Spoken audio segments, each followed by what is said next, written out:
What is going on, internet? It is your boy Horrible Noise coming at you live from downtown Toronto, living my best life here in stay-home order, isolation, quarantine world. I'm here having just recorded a way too long, convoluted explanation of why I deserve to have your money on my Patreon page, which I've just set up.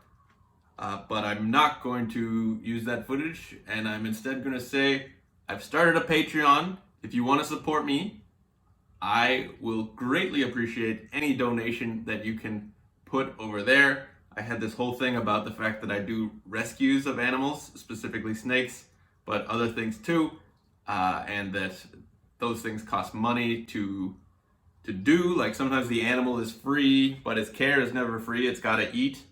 Or sometimes I have to pay for the animal. I feel compelled to pay for the animal to get it out of a certain situation, a bad situation that it's in. Anyway, I don't want to get into semantics too much. Bottom line is, until further notice, any money that I receive via Patreon, because imagine it's going to be peanuts to begin with, will go towards feeding my animals. And I guess buying me a new 150 watt heat bulb. I know Patreon is very common among creators and popular, and you've probably heard of it. If you haven't, it's a way to support, specifically financially support creators and artists or anybody that you appreciate and want to support in that way. Do I need your money? I guess not. Do I want your money? Yeah, I do. It would be good. My rodent bill at the end of every month is getting steeper and steeper, especially with the rescues that I take on. I've taken on 3 in the last month, and it adds up. Now, the way that people usually frame the whole Patreon rollout thing is that they offer exclusive perks to Patreon members. You know, exclusive content, behind the scenes videos. But I don't think my channel is there yet, like, to make anything exclusive. Like, my content has been lacking enough. So for right now, the promise that I want to make is that if I get any monthly recurring monies coming in on Patreon, I am going to commit to 1 video upload per week, which is more than I've been doing. Actually, you know what? I'm gonna make that promise regardless. Even if I don't get any patrons on Patreon, I'm gonna try to up the outflow of content for this channel, because I do have a lot of fun with it, and I have connected with some really cool people in the hobby around the world. On a meta level, I've thought about my format and my style a little bit, and it has been very matter of fact. I struggle thinking who my audience is. Is it people who know me who don't know reptiles, or is it people who know reptiles who don't know me? And it seems to pretty much be a 50-50 split. So I'm still working out how to make that work. But what I have decided is that my content, while informative, hasn't been as funny as it could be, hasn't been as wacky as it could be. Those of you who know me from Instagram as a cartoonist and comedian know that I'm real wacky, also a little raunchy, and I know YouTube doesn't like that. And I know that reptile stuff ends up being consumed by kids a lot. We have a robust community of adult herpetoculturists, reptile keepers, and breeders, of course, around the world. But kids love this stuff, and I think there's nothing wrong with that either. So no promises, but I'll try to keep it a little cleaner, certainly cleaner than I do on Instagram. But my promise is that I'm going to try to make this stuff not only educational and scientifically interesting, which it is on its own. I'm also going to bring in a little bit of the old absurdist slapstick where I can. We'll see. I don't know, maybe if it doesn't work, we'll see. We are 100% in the experimental era of Hoinoi TV. And if I'm going to adopt a trial and error kind of methodology, of course, I need to have more trials. So my commitment to you all viewing this is that I'm going to upload more often. I'm going to try to get 1 out per week, even if I don't really feel like it. I do, I'm always doing stuff with my animals. I do enjoy being in front of the camera. I do not enjoy AV stuff. I do not enjoy editing. I'm not that guy. If you are that guy and you want to do everything for me for free, hit me up. Although I imagine there's nobody that's gonna hit me up in that regard. Okay, so this became long and convoluted again, but it's half the length of the last one.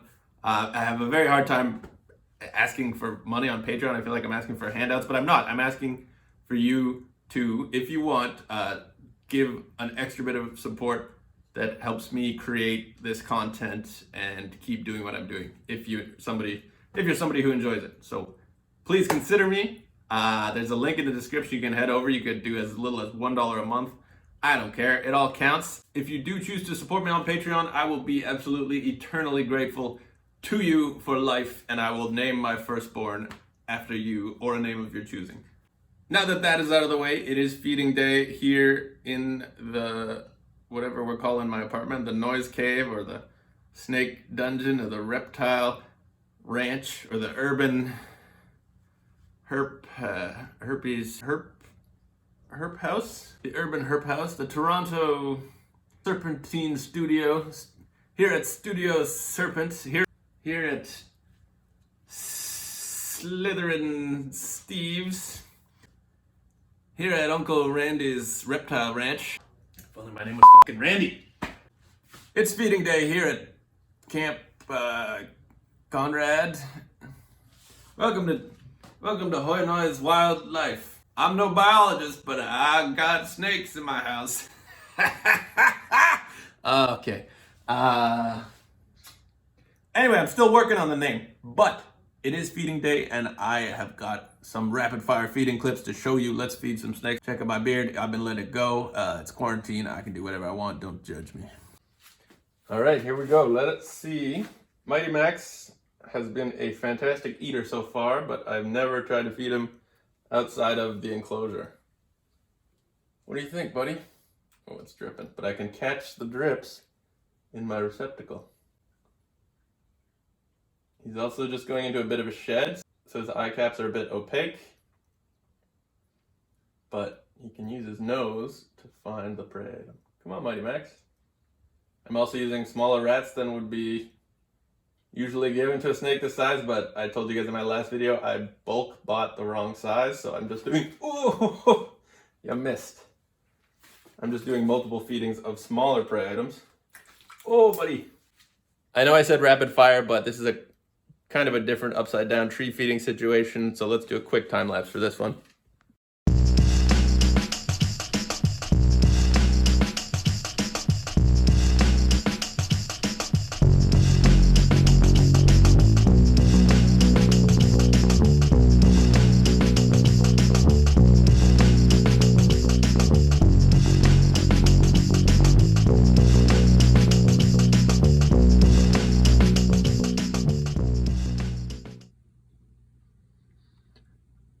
Alright, here's our first mouse. Whoa! From Mr. Friendship, the rescue.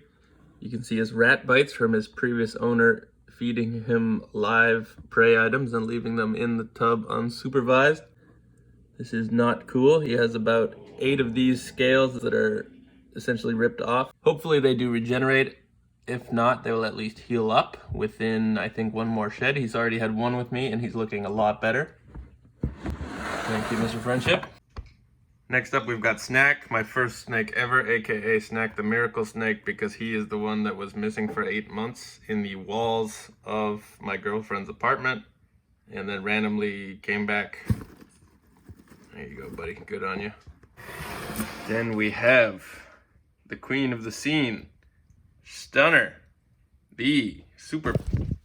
Whoa, did you... You just bit at the camera. I hope I got that. She's one of my female super breeders. She's also a super feeder. Oh, excuse me, that's a bit graphic. But yeah, an absolute queen. She's made me some killer babies. Here we have a lady who was living in about 1.5 inches of spilled water and was cared for by an 8-year-old girl, which I think is definitely too young. But I got her several years ago, and even though she's a breeding size female, I refused to breed her, even though she could make some really pretty snakes, because her particular genetic lineage, her morph, the spider morph, is associated with some neurological problems that hurts the quality of life. Uh-oh. This rat's gone wild. Here we have Big Mama. Pastel NG powerhouse female, produces a ton of eggs. didn't eat frozen thawed for years. She only took live, but now she takes frozen thawed, no problem. She's gonna need about 3 of those mice to be full. We've got the homie Harry Belafonte, father of every single ball python I have ever produced so far, the banana enchi. He's deep in shed. Check out those blue eyes. So his vision is a little bit reduced, but he can still use that nose. He can still use those heat pits. Let's see if he'll take some lunch from me right now. He might not. You want to eat, dude? You want to eat?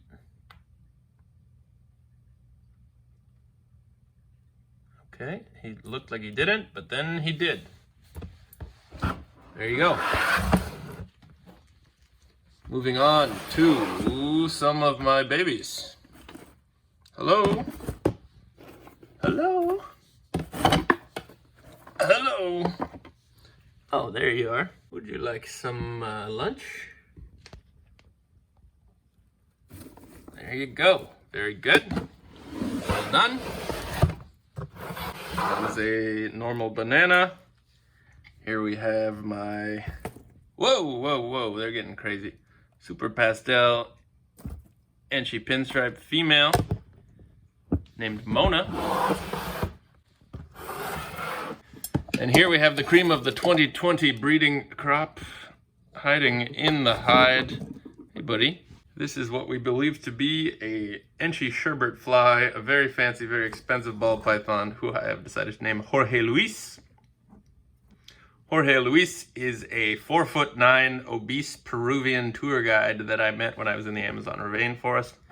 He provided me a very fantastic experience that I'll never forget. So I now honor him by naming this tiny snake Jorge Luis. Next up in his luxurious enclosure, we have toothpaste, also called Tpain.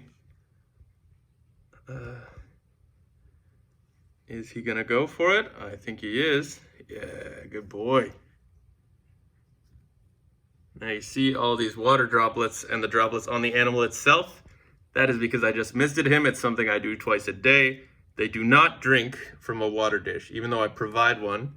He really only drinks droplets of water off of his own body. He makes these coils around the branch and uses his muscles to make them tight enough that water actually pools underneath him, and then he drinks from that. It's really remarkable to watch. I'm gonna record it next time for you guys. But the take-home message about that is that these are a difficult snake to take care of because they don't drink water unless you spray it on them. So not for kids, I guess.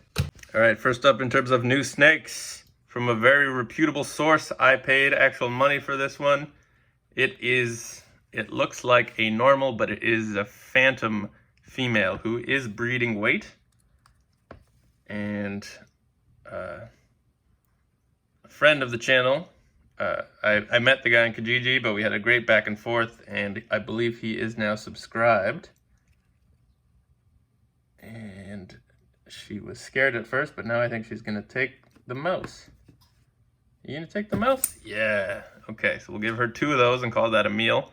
Very excited because, again, while this looks like a pretty basic morph, pretty close to the wild type of ball python, it is something called a phantom, and when bred to one of my latest rescues, it actually creates a blue-eyed Lucy, which is a bright ivory white patternless snake with blue eyes.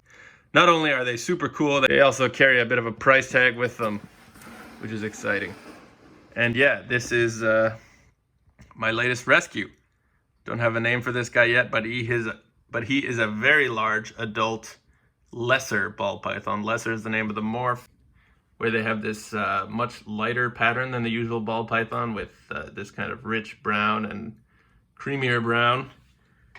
And this guy has not eaten for me yet, so we'll see how that goes. But he's a snake that I got for free. Somebody put up that they were trying to get rid of their snake because they were having a baby. And I responded to the ad first, so they promised it to me. But then they went into labor, and I was actually talking to the woman, trying to negotiate the transfer of ownership of the snake while she was popping out a bambino. So that was pretty interesting. I found them to be really nice people. But when I got there, she let me know because I found them to be really nice people, and she was kind enough to want to include the 30-gallon front opening Exoterra enclosure along with it. So I got that, and I thought, wow, this is great, and I'm going to be taking in an animal that needs a home and seems to be in good condition. And sure enough, it was. It's actually a very healthy snake. But get this, the heat bulb had burned out, and she just hadn't replaced it for who knows how many weeks or months. This snake was completely without heat. That is totally not cool. This is a tropical, equatorial West African animal that's also cold-blooded and needs a heat source to thermoregulate. So she got lucky that this snake isn't wheezing and drooling snot out of its nose, because the trend is for these animals to get respiratory infections very quickly without proper heating.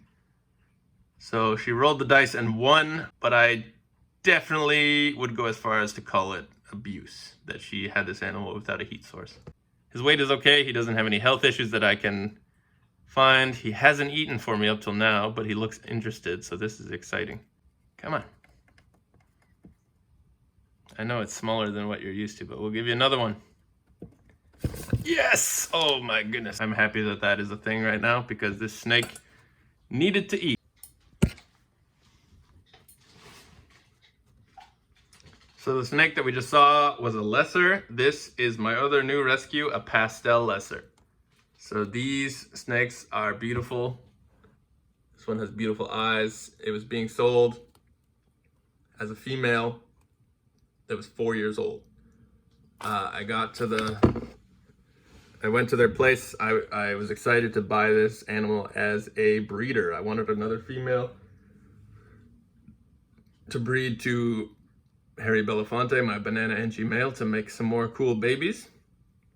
And I was told this is a 4-year-old animal, 3 at the youngest, and this is how big it is. It's probably not going to eat now that I disturbed it. Anyway, that's as big as a 1-year-old or maybe 1.5-year-old ball python. This is ridiculously small. Again, here's a snake that's supposed to be younger. This girl is 3 on the dot. There she is. And here's this snake that is her senior. Again, it was being sold as a female. I sexed it when I got there, and it's a male, so that explains some of the size difference, but not enough. Anyway, the snake is healthy for the most part, and it's in good hands with me. Let's see if it will eat. So far, it has not. Come on.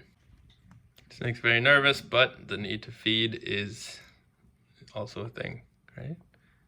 Anyway, she's not going to take it, but I'll leave her and see if she goes for it. Next on the docket in the DIY enclosure that I'm so proud of is Carpuccina, my Irian Jaya or East Papua carpet python.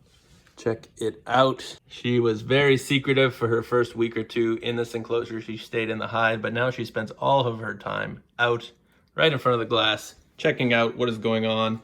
The other cool thing is that even though my TV is on top of this thing, it actually comes out of my computer speakers, which are in another part of the room. So there's no vibration or disturbance to stress out the snake here or the one that's in the tub underneath.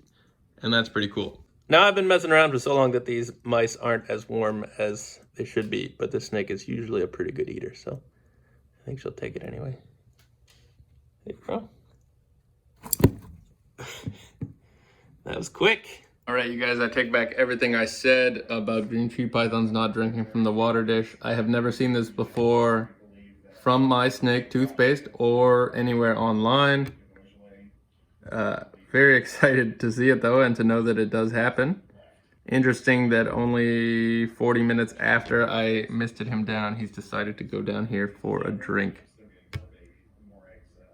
Pretty cool. Let me know if you have a green tree python that drinks readily from a water dish, because that is pretty crazy if you ask me. Alright y'all, that's it for this video. I hope you enjoyed the feeding. Again, if you want to support me on Patreon, I will appreciate it immensely. You can do so at as little as $1 a month. If you're somebody who already supports a lot of creators on Patreon, why not add me to your roster? If that's not something you think you can do right now, I also appreciate likes, thumbs up, and of course, subscriptions. If you're not subscribed to the channel, you definitely want to be, because in my next video, I'll be feeding this big girl, my 9-foot Taiwanese beauty snake. I'm having a lot of fun with this, and I have been for years. I just wasn't filming it before, so I'm glad to have you on board. Stick with me. It's gonna be dope. Oh, she's going up the tree. You guys got a tree in your living room? If you got big snakes, you better get a tree. I'm telling you.